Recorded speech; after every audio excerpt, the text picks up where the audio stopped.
창세기 강의 31번째 시간 복이란 무엇인가 라는 제목으로 같이 하나님의 말씀을 나누겠습니다. 계속해서 창세기 말씀을 보고 있는데 이제 한 주 건너뛰니까 이제 기억이 조금 옅어질 수도 있어서 다시 좀 복습하는 차원에서 말씀을 드리겠습니다. 이제 하나님께서 아브라함을 부르시고 약속을 주시죠. 그리고 내가 너에게 복을 줄 테니까 너는 본토 친척 아비 집을 떠나서 내가 너에게 지시할 땅으로 가라고 말씀을 하십니다. 아브라함은 그 말씀을 이제 믿습니다. 그리고 이제 그 길로 가죠. 그래서 도착한 곳이 오늘 본문에 나와 있는 가나안 땅까지 오게 됩니다. 와서도 하나님께 찬양하고 예배를 드리고 제사를 드리죠. 하나님께서 복을 주시겠다고 말씀하시고 이끄신 땅이기 때문에, 그렇기 때문에 가나안 땅에 도착하면 어떤 일이 있어야 될까요? 좋은 일이 있어야 되는 거죠. 정말로 하나님이 복을 주시겠다고 하니까 정말로 기대했던 것 이상의 어떤 좋은 일이 있어야만 할 것입니다. 그러나 오늘 본문 10절은 뭐라고 얘기를 합니까? 뭐라고 시작을 합니까? 그 땅에 기근이 들었다라고 얘기하고 있는 거죠. 여러분, 여기서 우리는 질문을 하게 됩니다. 도대체 하나님께서 복을 주시겠다고 하면서 왜 하나님의 말씀에 순종해서 갔는데 거기서 기근을 겪게 되었느냐 하는 것이죠. 하나님의 말씀을 신뢰하고 그 말씀에 순종한 대가가 기근이라면 우리가 하나님의 말씀을 듣고 순종할 이유가 있겠습니까? 혹시 우리 중에 예전에 내가 정말 하나님의 말씀을 믿고 순종하며 나아갔는데 더 어려운 상황에 빠진 경험을 해보신 적이 있다면, 하나님께서 정말로 나에게 복을 주시겠다라고 한 어떤 약속을 믿고 나아갔는데 점점 상황이 더 안 좋아진 경험을 하신 분들이 있다면, 오늘 본문의 이 이야기는 남의 얘기가 아니라 바로 나의 이야기가 될 수 있다는 것이죠. 오늘 한번 말씀을 통해서 하나님께서 주시려고 하시는 복이 무엇인지 오늘 우리가 듣고 교훈을 얻는 귀한 시간 되시길 바랍니다. 아브라함은 하나님께서 복을 주시겠다는 말씀을 따라 가나안 땅으로 가죠. 그 땅에 기근이 들었다고 짧게 기록을 하고 있지만 기근이 들었다는 것은 엄청난 일입니다. 지금이야 우리가 수도꼭지 틀면 물 나오니까 생수 시키면 금방 오니까 물에 대한 소중함을 알지 못하는 경우가 많은데, 우리가 밥 안 먹고도 굉장히 오랜 시간 버틸 수 있습니다. 한 달 넘게도 있을 수 있죠. 근데 물을 안 먹고는요 3일을 버틸 수가 없어요. 사람들이 3일 이상 물을 안 먹고는 살 수가 없습니다. 그만큼 물이 중요합니다. 얼마 전에 또 비가 내리지 않아서 우리 강릉에는 이제 단수가 됐다고 그러잖아요. 호텔도 다 문 닫고 수영장, 목욕탕들 다 문 닫았다고 얘기해요. 물이 없으니까. 지금 현대에도 비가 며칠 안 오면은 막 그렇다는 거예요. 쿠팡으로 이제 생수 시켜갖고 그걸로 이제 이 닦고 샤워하고 그랬다고 얘기하는 거예요. 그 당시에 아브라함 시대에 기근이 들었다는 얘기는요, 절체절명의 위기 가운데 내몰리게 된 것이고, 곧 이제는 죽을 수도 있는 그런 극단의 위기 가운데 몰리게 된 것이요. 그래서 아브라함이 어떤 선택을 하게 되었다고 말합니까? 우리 10절 말씀 같이 읽겠습니다. 시작. 그 땅에 기근이 들었으므로 아브라함이 애굽에 거류하려고 그리로 내려갔으니 이는 그 땅에 기근이 심하였음이라. 아멘. 기근이 찾아왔다는 얘기를 앞에서 한 번 하고 뒤에서 한 번 합니다. 두 번이나 하고 뒤에 보면은 그 땅에 기근이 심했다라고 말을 하면서 아브라함이 기근이 심해서 애굽 땅이라고 하는 이집트죠, 현재 이집트로 이주하게 되었다고 얘기합니다. 이 말은 굉장히 합리적이고 논리적입니다. 왜냐하면 지금 이 땅이 굉장히 기근이 들었으니까 이제 강릉에서 못 살겠다는 거죠. 속초를 가든지 딴 데 가서 살겠다는 거예요. 여러분, 이게 무슨 잘못된 선택 같습니까? 여러분, 그렇지 않습니다. 매우 합리적인 선택을 합니다. 또 애굽 땅은요 나일강을 끼고 있기 때문에 마르지 않는 어떤 젖줄을 가지고 있는 그런 땅이기 때문에, 아주 비옥한 땅이기 때문에 거기로 간다는 것은 아주 이상한 선택이 아니라 합리적인 선택입니다. 그러나 반대로 보면, 신앙적으로 보면 이것은 또 반대로 매우 치명적인 실수를 한 것이기도 한데, 왜냐하면 이런 어려움을 당했을 때 하나님이 가 있으라고 한 그 땅인 가나안 땅, 그 땅에서 기근이 찾아왔잖아요. 그러면 하나님께 사실은 물었어야 합니다. 하나님 왜 하나님이 가라고 한 그 땅에 갔는데 기근이 찾아왔습니까? 나 어떻게 하라고요? 우리 가족 다 죽이실 겁니까? 하나님 시킨 대로 했는데 왜 이런 일이 생깁니까? 하나님께 물었어야 되는데 묻지 않아요. 어떻게 합니까? 자기가 생각하는 상식적인 방법을 사용하기 시작합니다. 구해달라고 하나님께 간구하지도 않습니다. 그렇기 때문에 이것은 단순한 아브라함의 실수가 아니죠. 굉장히 치명적인 실수인데 이게 왜 치명적인 실수냐? 지금까지 아브라함은 하나님의 말씀을 따라 여기까지 왔어요. 그러니까 아브라함의 인생의 모든 일을 결정할 때는 누가 계신 겁니까? 하나님이 계신 거예요. 하나님의 말씀을 듣고 지금까지 왔어요. 근데 지금부터 하는 결정들은 누가 하는 결정들입니까? 아브라함 스스로가 하는 결정이에요. 그러니까 자기가 생각해서 자기 판단을 따라서 결정을 내리기 시작합니다. 삶의 주도권을 하나님에게서 자기로 끌고 옵니다. 그래서 자기가 생각하고 자기가 옳다고 생각하는 방식으로 자기 삶의 문제를 해결해 나갑니다. 여러분, 우리도 마찬가지일 수 있죠. 어려움이 닥치면 신자는 반드시 기도해야 합니다. 기도의 자리로 나가죠. 하나님께 도움을 구해야죠. 그런데 그게 아니라 뭐 하나님한테 구할 필요가 있어. 예를 들어서 여러분 이 컵을 일로 옮기는데 기도할 필요 있어요, 없어요? 기도할 필요 있어요, 없어요? 뭐하러 기도합니까? 그냥 들어서 이쪽으로 옮기면 되죠. 우리가 어떤 인생의 일들을 만났을 때 내가 딱 생각했을 때 이거 그냥 내가 할 수 있을 것 같아. 그러면 우린 대부분 기도 안 합니다. 그냥 해요. 그냥 내 스스로 문제를 해결해 보려고 한다는 거죠. 이런 식으로 해도 문제를 해결할 수 있다고 생각을 하며 기도하지 않습니다. 때로는 어때요? 내 지혜와 내 방법을 의존하고 심지어 인터넷을 하나님의 말씀보다 더 신뢰를 합니다. 그 인터넷 찾아보니까 그렇대. 요새는 인공지능이 있으니까 챗 GPT가 그렇게 말하대. 총회 가서도 챗 GPT가 이렇게 얘기하던데요. 그 앞에서 목사님들이 그런 얘기 하더라고요. 여러분, 이제는 하나님의 말씀보다 다른 것들을, 다른 소식들을 더 신뢰하는 시대가 되어서 신자들도 기도를 안 해요. 어려움을 만나고 문제를 만났는데도 기도하지 않더라는 거죠.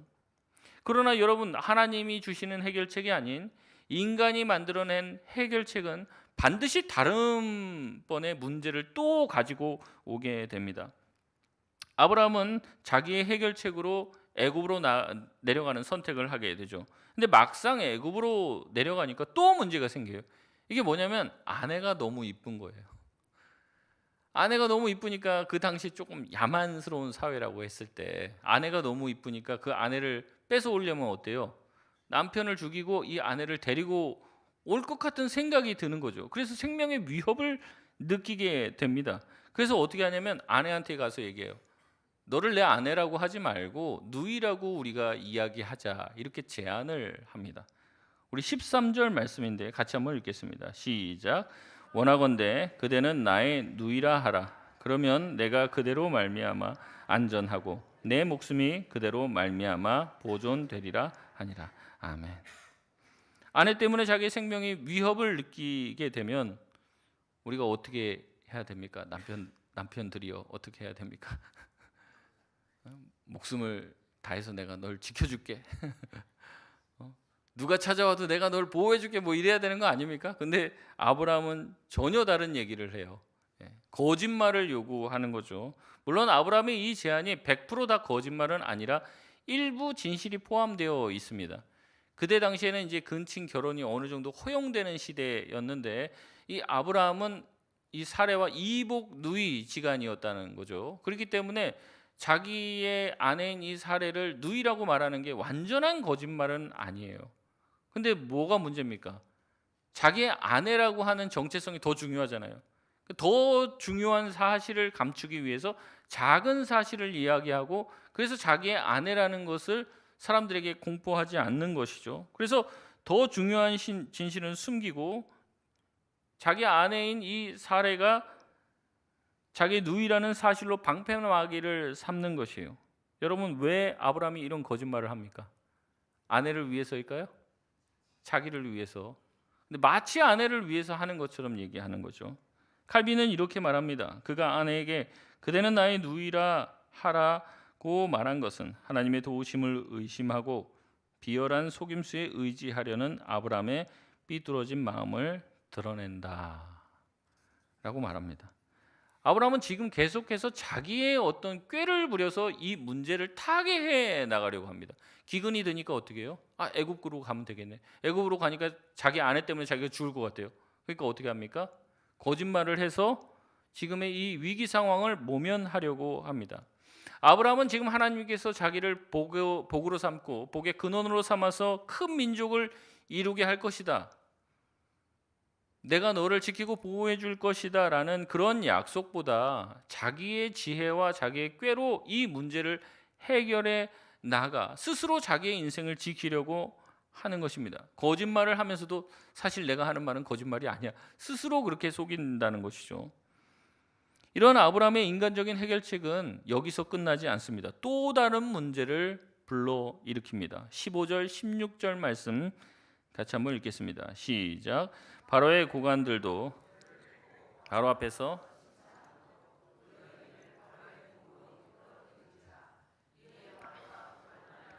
아브라함을 후대함으로 양과 소와 노비와 암수 나귀와 낙타를 얻었더라. 아멘. 아브라함은 자기 목숨은 건졌습니다. 그러나 이제는 아내를 잃게 되었죠. 아내를 잃은 보상으로 자기가 얻게 된 것은 양과 소와 노비와 암수 나귀를 얻게 되었다라고 이야기합니다. 그러니까 아내 팔아서 거부가 됐어요. 거짓말 한마디로 엄청난 부자가 되었다는 거죠. 여러분, 자기의 꾀 한 번으로 이런 부자가 될 수 있으면 아내 파는 거 할 만한 겁니까? 우리가 큐티하고 있는데 이런 식으로 적용하면 안 돼요. 아내가 이쁘다, 그 아내를 다른 남자한테 팔면은 나는 부자가 될 것이다, 성경에 써 있다. 그러면 안 되겠죠. 여러분, 나중에 등장하지만요, 이 사건을 통해서 누가 주어지냐면 이 노비가 주어져요. 애굽의 노비가 주어져요. 근데 이제 16장으로 가면은 누가 나오냐면 이 아브람의 아내인 이 사레가 아이를 낳지 못하니까 이제 다른 여종을 들여서 애를 낳자고 하는데, 그 여종이 뭐냐면 뭐라고 소개가 되냐면 애굽 종 하갈이라고, 애굽 여인 하갈이라고 얘기하고 있습니다. 그 당시에 애굽이면 초강대국이에요. 아브라함 같은 일개 그 사람이, 일개 그냥 족장이 그 애굽 여인을 자기 종으로 부릴 수가 없단 말이죠. 그러면 이 애굽 여종은 어디서 온 거예요? 이때 얻은 거예요. 이때 자기 아내를 팔아갖고 얻게 된 그 불의의 재물 가운데 이 하갈이 섞여 들어온 거예요. 그래서 이 하갈을 통해서 낳은 자식인 이 이스마엘이 가정의 불화의 씨앗이 되는 것이죠. 훗날 사라와 갈등을 일으켜 아브라함의 가정에 큰 아픔과 상처를 남기게 되는 것입니다. 여러분, 애굽에서 벌어들인 그 수많은 양과 소와 노비와 금은 보화가 그에게 복이 되었습니까? 화가 되었습니까? 화가 되었죠. 근데 지금은 몰라요. 화가라고 하기에는 돈이 너무나도 많죠. 여러분, 돈이라고 해서 다 복은 아닙니다. 그 복이 나중에는 그 가정을 뿌리째 뽑히게 만드는 화가 될 수도 있다는 것이죠. 여러분, 복은요, 애초에 인간이 만들어낼 수 있는 것이 아닙니다. 복은요, 오직 하나님만 주실 수 있는 줄 믿습니다. 그렇기 때문에 아브라함은요, 하나님께 복을 받아야 하는 사람이에요. 근데 지금 아브라함은 어떻게 보면 세상적인 복을 누구로부터 받습니까? 바로로부터 받게 됩니다. 근데 이 바로로부터 받게 되는데, 바로로부터 받은 것도 자기가 정직하게 열심히 해서 받은 게 아니죠. 어떻게 해서 받은 겁니까? 거짓말을 해서, 아내를 팔아서 그렇게 쌓은 재물일 뿐이에요. 여러분, 복 받는 거 중요하죠? 복 받으시고 싶으시죠? 그러나 더 중요한 것은 그 복의 성격입니다. 누구로부터 받았는가? 왜 받았는가? 어디로부터 왔는가? 출처가 중요하다는 거죠. 결국 하나님이 아닌 거짓으로부터 나온 복은 아브라함 자신을 완전히 무너뜨리게 되는 것입니다. 이야기는 여기서 끝나지 않습니다. 놀라운 것은 이러한 아브라함의 계속된 패착에 대한 하나님의 반응입니다. 우리 17절 말씀 같이 한번 읽겠습니다. 시작. 여호와께서 아브라함의 아내 사레의 바로와 그 집에 큰 재앙을 내리신지라. 아멘. 아브라함은 계속해서 하나님께 묻지 않고 사고를 칩니다. 자기의 인생의 주도권을 자기가 틀어쥐고 살아갑니다. 그러나 그렇게 자기가 결정하고 시도하는 만큼 자기가 원하는 것과 정반대의 방향으로 자기의 인생이 흘러가는 것을 경험하는 것이죠. 자기의 문제로 더 이상 이제는 해결할 수 없어요. 이제 아내를 뺏겼어요. 왕한테 뺏겼습니다. 이제는 그 아내를 찾아올 수 있는 방법은 없죠. 그때 누가 등장하십니까? 하나님이 등장하십니다. 하나님은 아브라함을 그냥 내버려 두지 않으십니다. 아브라함이 하나님을 찾지 않으니 하나님이 아브라함을 찾아오십니다. 그러면 하나님이 아브라함에게 찾아오셔서 어떻게 돼요? 야 이놈아, 기도 좀 하라고 그랬더니 왜 기도를 안 하냐? 아무리 그래도 그렇지 아내를 그냥 너 살라고 그렇게 팔아도 되겠어? 혼내줘야 하겠죠? 근데 하나님이 어떻게 하십니까? 17절 말씀 우리가 읽어봤을 때 하나님이 누구에게 재앙을 내리시는 거예요? 바로에게 재앙을 내리십니다. 여러분 정말 이상하지 않습니까? 바로는 어떻게 보면 피해자예요. 지금 피해자. 아브라함한테 지금 속았어요. 자기는 지금 누이라고 해서 데리고 온 거예요. 뭐가 문제입니까? 근데 바로는 지금 누구에게 혼나고 있습니까? 하나님께 혼나고 있어요. 왜 그럴까요? 하나님께서는 왜 아브라함이 잘못했는데 아브라함을 야단치지 않고 왜 바로를 야단치시고 바로와 바로의 집에 재앙을 내리셨을까요? 여러분 왜 그랬을까요? 대답 안 하실 것 같아서 제가 대답하겠습니다. 하나님은요 아브라함을 지키는 분이시기 때문입니다. 아브라함을 지키시는 분이에요. 아브라함과 아브라함의 가족을 지키시는 분이에요. 그러니까 아브라함의 가족의 일원이었던 이 사라를 데려가니까 이 사례를 데려가니까 하나님이 어떻게 하는 겁니까? 바로를 치시는 거예요. 하나님은 이 얘기를 이미 하셨습니다. 창세기 12장 3절 말씀 우리 같이 한번 읽겠습니다. 시작. 너를 축복하는 자에게는 내가 복을 내리고 너를 저주하는 자에게는 내가 저주하리니 땅의 모든 족속이 너로 말미암아 복을 얻을 것이라 하신지라. 아멘. 하나님이 어떻게 하신다는 거예요? 아브라함을 축복하는 자에게 하나님이 복을 내려주신다는 거예요. 그리고 아브라함의 가족을 해하거나 아브라함에게 함부로 하는 사람은 어떻게 한다는 거예요? 하나님이 그렇게 해버리겠다는 거죠. 지금 이 말씀이 성취가 되는 겁니다. 물론 아브라함이 잘못했습니다. 그러나 아브라함의 가족을 지금 위협하는 존재는 누구예요? 바로라는 거죠. 그러니 바로에게 재앙이 내려지게 되는 거죠. 아브라함은 위기 가운데 문제 가운데 하나님께 묻지도 않아요. 하나님께 도움을 구하지도 않습니다. 그럼에도 불구하고 하나님은 아브라함과 한 그 약속을 잊지 않으시고 지키시는 분이십니다. 그래서 아브라함을 괴롭히는 바로를 향해 재앙을 내리시는 거죠. 이제는 아브라함의 힘으로 어찌할 수 없다는 걸 하나님께서 아십니다. 이제 하나님께서 나타나셔서 개입하고 계시는 거죠. 월터 브루그만은 창세기에서 이렇게 말합니다. 아브라함의 계속된 믿음 없음은 결국 약속의 미래를 담보하는 여인을 이방인의 손에 넘겨 주었다. 약속의 운명이 경각에 달린 이 순간 아브라함은 아무것도 할 수 없었다. 약속을 주신 하나님께서 직접 행동하셔야만 했다라고 말합니다. 여러분 하나님께서는 우리를 지키시는 분이신 줄 믿습니다. 우리가 아브라함의 후예이고 아브라함의 믿음을 가진 사람이라면 우리가 조금 부족할 수도 있고 연약할 수도 있지만 하나님은 우리의 연약함과 부족함을 보지 않고 우리를 지키시겠다고 말씀하신 그 언약을 지키시는 분이십니다. 결국 하나님께서 나서서 모든 것들을 제자리로 돌리십니다. 아내인 사례를 아브라함의 품에 다시 돌려보내시고 아브라함을 다시 원래 있었던 가나안 땅으로 돌려놓으십니다. 하나님은 자신의 약속을 신실하게 이루어가시고 그의 가족을 보호해 주신다는 거죠. 하지만 아브라함을 향한 책망을 빼놓지는 않으십니다. 18절에서 19절 말씀 우리 같이 한번 읽겠습니다. 시작. 바로가 아브라함을 불러서 이르되 내가 어찌하여 나에게 이렇게 행하였느냐? 내가 어찌하여 그를 내 아내라고 내게 말하지 아니하였느냐? 내가 어찌 그를 누이라 하여 내가 그를 데려다가 아내를 삼게 하였느냐? 내 아내가 여기 있으니 이제 데려가라 하고. 아멘. 여기 보면 누가 아브라함을 책망해요? 바로가 책망을 합니다. 하나님은 바로의 입술을 통해서 아브라함을 책망하는 거죠. 하나님이 아닌 이방 왕에게 책망을 받습니다. 신앙인이라고 해서요 다 의롭게 사는 건 아니잖아요. 근데 신앙인이 바르게 살지 못하면 누구한테 지적을 받을까요? 불신자들, 비신자들한테 지적을 받는 거예요. 여러분, 예수 안 믿는 사람들 중에서도 얼마나 정직하게 살고 바르게 살고 정말 성실하게 사는 사람들이 많이 있습니까? 근데 그 사람들 눈에 봤을 때 예수님 믿는 사람들이 더 나쁜 짓만이에요. 더 속이고 또 어때요? 아브라함이 했던 것처럼 진실도 아니고 거짓도 아닌 애매모호한 것으로 타협하면 거짓말을 한단 말이죠. 그 모습을 보면 비신자들이 뭐라고 그래요? 야, 너네들 예수 믿는다며. 너네들 왜 이렇게 거짓말해? 예수님 믿는다며. 너네들이 우리보다 더 바르게 살아야지. 너네들 왜 그래? 그러면서 어떻게 한다는 거예요? 세상에서 손가락질을 받는다는 거죠. 아브라함의 지금 바로 앞에서 아브라함이 지금 책망받는 그 모습을 상상해 보십시오. 얼마나 창피하겠어요. 얼마나.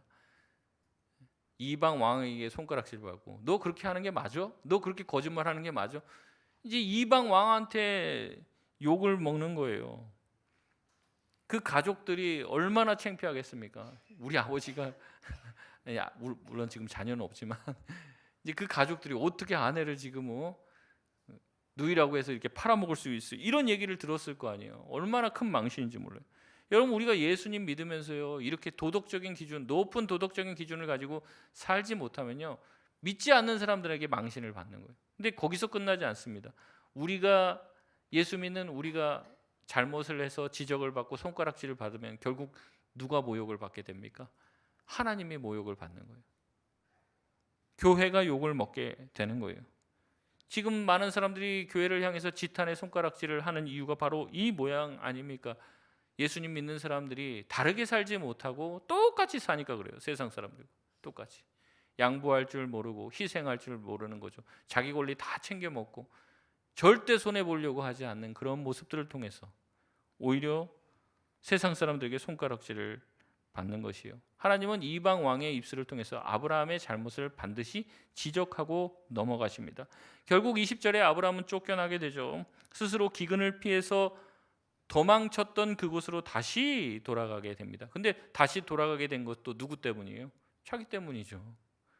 나온 것도 자기가 나왔어요. 근데 나온 애굽에서도 쫓겨가서 다시 가나안 땅으로 들어가게 되는 것도 자기 때문이에요. 자기가 거짓말을 해갖고.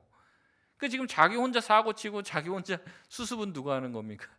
하나님이 하시는 거죠. 결국 아브라함은 기근의 땅인 가나안 땅으로 돌아왔습니다. 멀리 돌아왔는데 한참 고생했는데 제자리예요. 제자리. 여러분, 이렇게 아브라함이 다시 가나안 땅에 돌아온 것 저주일까요? 복일까요? 그렇게 고생했는데 다시 제자리. 저주일까요? 복일까요? 저주라고 생각하기 쉽죠. 그러나 그것은 오히려 아브라함에게 복입니다. 왜냐? 더 이상 갈 데가 없어요. 이제 도망칠 데가 없어요. 이제는 뭐 하는 길밖에 없습니까?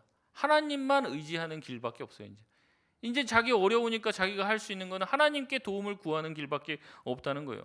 이제는 다시 하나님께 주도권을 넘기고 하나님의 도움을 구하는 자리로 갔으니 아브라함은 다시 복을 받는 사람이 된 것입니다. 그렇기 때문에 복은 무엇입니까? 세상적으로 잘나고 승진하고 부자되고 건강하는 것일까요? 물론 그런 것일 수도 있습니다. 그러나 오늘 이 사건을 통해서 하나님은 아브라함이 가지고 있는 복에 대한 개념을 재정의하십니다. 그것은 무엇이냐면 복이란 건강, 수많은 재물을 얻는 것, 세상적으로 높아지는 것, 이게 복이 아니라는 거예요. 그럼 복은 뭐냐? 그것은 복이신 하나님이 주시는 거라는 거죠. 그러니까 원래 복은 누구예요? 하나님이 복이라는 거죠. 하나님 안에 그것이 다 있다는 거예요. 하나님께서 그런 우리에게 건강도 주실 수 있고 재물도 주실 수 있고 우리에게 높아지게 하실 수도 있는 모든 것들이 하나님 안에 있는 것이기 때문에 우리가 하나님과 가까이 하고 하나님과 함께 하는 것이 복이라는 거죠. 우리는 하나님이 주실 수 있는 것이 복이라고 생각해요. 근데 그게 아니라는 거예요. 네가 하나님과 함께 하는 것이 복이라고 지금 말씀해 주시는 것이죠. 지금 기근이 닥쳤어요. 그럼 난 복을 받지 못한 것? 아니라는 거죠. 하나님과 함께 있으면 거기가 바로 복된 자리라는 것입니다. 그렇기 때문에 아브라함이 구해야 될 것, 우리가 구해야 될 것은 단 하나입니다. 바로 하나님을 구해야 할 줄 믿습니다. 주님 안에 모든 것이 다 있어요. 주님은 모든 것을 다 주실 수 있는 분이십니다. 주님만 얻으면 다 얻을 수 있는 거예요. 주님과 가까워지고 주님 안에 거하면 우린 모든 것을 다 얻을 수 있는 것이죠. 자꾸 하나님 내 편이 되어주셔야 할 필요 없습니다. 우리가 누구 편이 되면 됩니까? 하나님 편에 가 있으면 하나님이 내 편이 되고 내가 하나님 편이 되는 거죠. 근데 왜 자꾸 하나님을 나에게 끌어맞추려고 하냐는 거죠. 우리 구하는 것이 잘못되어 있는 경우가 많이 있습니다. 세상 사람들이 구하는 것들이랑 우리가 구하는 것이 거의 일맥상통하단 말이죠. 그렇다면 예수님 믿는 것은요, 부처님 이름 떼고 거기다 하나님 붙여놓은 거랑 똑같은 거예요. 진짜 기독교, 진짜 하나님을 믿는 것은 아닐 수도 있다는 거예요. 우리가 하나님을 믿는다는 것은 하나님 안에 모든 것이 다 있으니 내가 그 하나님을 알고 믿고 그 하나님 가운데 거하면 하나님이 주시려고 하는 모든 것을 우리가 누릴 수 있다는 것입니다. 그렇기 때문에 주님을 위해서 주님을 바라보고 주의 말씀대로 살아가는 그 길이 때로는 어렵고 때로는 우리에게 기근을 만나게 하고 때로는 주님께서 가라고 하셔서 갔더니 풍랑을 만나기도 하지만 주님과 함께라면 그것이 나에게 하늘 나라가 되는 것이고 주님이 가라고 하신 그 길이 나에게 주시는 가장 복된 길이 될 것이라는 것을 믿고 그 길을 가는 것이죠. 그래서 주님과 함께하는 것이 가장 큰 복이고 주님 안에 모든 복의 총체가 다 들어가 있다는 것을 깊이 깨달은 시편 기자는 이렇게 고백을 합니다. 시편 73편 28절에 하나님께 가까이 함이 내게 복이라. 내가 주 여호와를 나의 피난처로 삼아 주의 모든 행적을 전파하리이다. 아멘. 주님과 함께 있으시길 원합니다. 주님께 더 가까이 가시길 원합니다. 주님을 구하면 주님 가운데 모든 것이 다 있는 것이요. 다른 어떠한 복보다도 하나님과 함께 있는 것, 하나님을 믿는 것, 주님을 의지하는 것, 이것이 가장 큰 복이라는 것을 여러분 깨달으실 수 있길 바랍니다. 주님은 이것을 알려주길 원하시는 거예요. 자꾸 네가 뭐 이런 어려움 생겼다 저쪽으로 가고 또 이런 어려움 생겼다 자꾸 꾀를 부려서 뭔가 문제를 해결해 나가려고 하는데 네가 하는 해결 방식은 더 큰 문제를 불러올 뿐이야. 나중에는 해결도 못해요. 이제는 아내를 뺏겼단 말이죠. 왕한테 뺏겼어요. 어떻게 찾아오겠습니까? 그때 가서야 이제 하나님 앞에 엎드리는 거죠. 애초에 하나님한테 엎드리고 하나님께 구했으면 될 문제를 자기 스스로 이 문제를 더 어렵게 만들 뿐입니다. 하나님은 우리에게 알려주고 싶으신 거예요. 하나님이 답이 되시는 거예요. 하나님이 복이 되신다는 거죠. 그러니 힘들고 어려울 때 또 답답할 때 문제를 만나고 기근 가운데 있을 때 우리는 하나님께 나아가야 될 줄 믿습니다. 작은 것이라도 하나님께 물어야 될 줄 믿습니다. 그럼 우리는 깨닫게 되는 거예요. 다른 거 없어도 괜찮다. 하나님 한 분만으로 충분하다. 고백하게 되는 거죠. 그래서 우리가 매주 찬양할 때마다 그런 찬양을 하잖아요. 어때요? 어린 양 찬양하리. 내 평생 그 하나로 충분해요. 여러분 그 기도의 그 찬양의 가사가 여러분의 진정한 찬양의 가사의 고백이 되길 원합니다. 자꾸 하나님께 나 이거 없어요 저거 없어요 그만 좀 하십시오. 주님 하나면 충분합니다. 다 없어도 괜찮아요. 주님을 얻으면 다 얻는 것입니다. 주님 안에 모든 것이 다 있습니다. 이것을 깨닫고 진정한 복 되신 주님을 붙잡고 살아가는 저와 여러분 되시길 바랍니다. 말씀을 맺겠습니다. 아브라함은 대단한 믿음의 사람이었지만 오늘 너무나도 부끄러운 모습을 보여줍니다. 왜 이런 내용이 성경에 있을까요? 믿음의 아버지라고 하는, 믿음의 조상이라고 하는 사람들도 이렇게 부끄러운 모습이 있다는 거예요. 우리 또한 그런 부끄러운 모습이 있을 수도 있죠. 그럼에도 불구하고 하나님은 아브라함을 버리지 않으십니다. 지켜주시고 오히려 보호해 주시면서 그의 아브라함의 믿음이 성장하도록 도우십니다. 저와 여러분도 마찬가지입니다. 실수도 하고 실패도 하고 하나님 앞에 죄도 짓겠지만 그럼에도 불구하고 우리를 이끌어 주시겠다, 우리를 지키시고 보호해 주시겠다 하시는 하나님의 약속은 절대 파기되지 않고 우리를 반드시 좋은 길로 인도해 주실 줄 믿습니다. 하나님께 받는 복은 내가 뭘 잘해서 얻는 것이 아닙니다. 그 하나님 자체가 복이기 때문에 우리가 주님께로 가까이 가면 갈수록 그 복의 혜택을 누리게 되는 것이죠. 하나님의 신실하심으로 주어지는 하나님의 복, 이것을 우리가 기억하며 늘 주님을 구할 수 있는 자들 되시길 바랍니다. 성령 충만을 위해서 기도하시길 바랍니다. 하나님께 구할 때 거침없이 뭐 이런 것까지 구해도 되나라고 싶을 정도로 하나님께 나아가서 구하시길 바랍니다. 주님께서는 주길 원하시는 분이십니다. 주님 하나로 충분하다고 고백하며 나아가는 저와 여러분 되시길 바랍니다. 우리 이 시간 찬양하며 기도하도록 하겠습니다.